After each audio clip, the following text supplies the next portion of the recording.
The 2016 Mazda 6 is the best car for you if you want a mid-size sedan that's now as good looking on the inside as it is on the outside. Styling updates give this already gorgeous grille these delicate horizontal bars, as well as some trick illumination. We'll show you that later.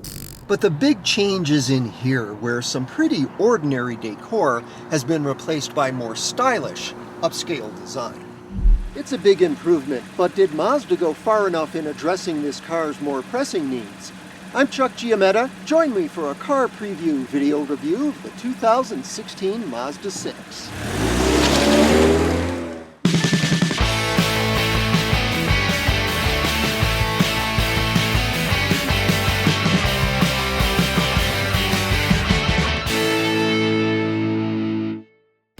The 2016 changes come early, just 2 model years after the 6 was fully redesigned. Credit Mazda with moving quickly to make its biggest car more appealing in a class in which it ranks 10th out of 14 in sales, well behind the Toyota Camry, Nissan Altima, Honda Accord, and Ford Fusion. If success were based on looks alone, the 6 might be number 1. But in a competitive segment where buyers prioritize roominess and price, fuel economy and safety features, a great body and terrific road manners apparently aren't quite enough. The lineup continues in base sport, volume-selling touring, and top-line grand touring trims. All have front-wheel drive, and in a segment where rivals offer multiple engine choices, including 6 cylinders, turbos, hybrids, even a diesel, this Mazda has just one. It's a 4-cylinder with 184 horsepower. That's not bad for a base engine in the class, but its performance falls short of the excitement suggested by the rest of the car. Acceleration is sufficient at best. The 6 cries out for the punch of a turbocharged 4 of around 2 liters, the new standard in this class. Still, enthusiasts take heart that the sport and touring models still offer manual transmission. A 6-speed automatic is an option for them and standard on the Grand Touring, where it comes with paddle shifters. New this year on all automatic transmission 6s is a sport mode that sharpens throttle and shift response. The difference is subtle at best, but there's little to criticize about fuel economy. You basically need a diesel or a hybrid to beat the 6's ratings, with the Grand Touring stingier still when you opt for the technology package with Mazda's e-Loop energy regeneration system.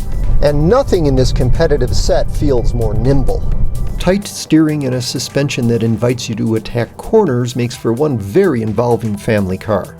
Touring and Grand Touring models replace the sport's 17-inch wheels and tires with lower-profile 19s. They don't filter out bumps as well, turning the ride into one the average Camry driver wouldn't tolerate, but they do enhance turn-in and grip. Every 6 comes with a rear-view backup camera. Driver assists include Mazda's Smart City brake support that'll stop the car to prevent a low-speed frontal collision.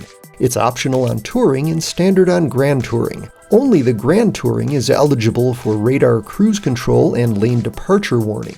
They're part of its $2,200 technology package. For 2016, Mazda complements those athletic road manners with some wicked new lighting. It's a celebration of electroluminescence, courtesy of LED headlights and fog lamps and a delicate necklace of diodes beneath the grille. The setup is included in the Touring model's $1,700 technology package and is standard on the Grand Touring in place of last year's bi-xenon headlights.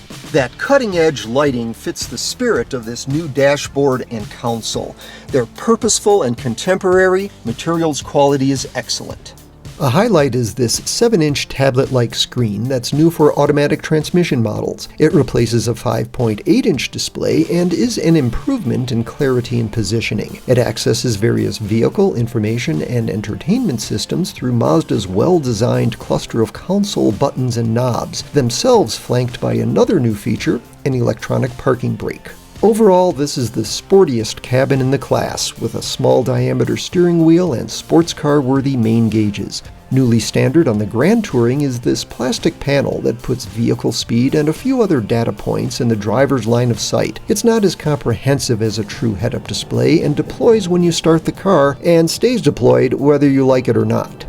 Leather remains a Grand Touring exclusive, but all versions get revised seats. They improve lateral bolstering, but heftier frames might find them a bit confining. In fact, the 6 has one of the narrowest interiors in the segment. It can feel a little like a compact car in that regard. The back doors open exceptionally wide and rear legroom is above average, though larger folks will want more thigh support and maybe more headroom too. At 14.8 cubic feet, trunk volume is slightly below par, but it's all usable since Mazda kindly protects your luggage from hinge intrusion. The 6 is pretty easy on your wallet too, with the caveat that some rivals may offer more power for similar money. Base prices are competitive and the automaker doesn't overcharge for option packages considering what you get. But at more than $31,000 to start and at $33,400 as tested here, the Grand Touring is up against rivals with smoother 6-cylinder engines and livelier turbo 4s. If you're not among the roughly 7% of this car's buyers who order manual transmission, check out a Touring with automatic. It's eligible for the $1,300 moonroof and Bose audio package, to which you can add the technology package with its navigation system and the LED lighting. The result is a very reasonable sticker price of $28,800. Mazda promises the 6 will someday offer a diesel engine option. That would be an intriguing addition. Until then, we'll have to settle for class-leading handling and world-class design. For more on this and other cars, trucks, and SUVs, go to CarPreview.com and please subscribe to our Car Preview YouTube channel.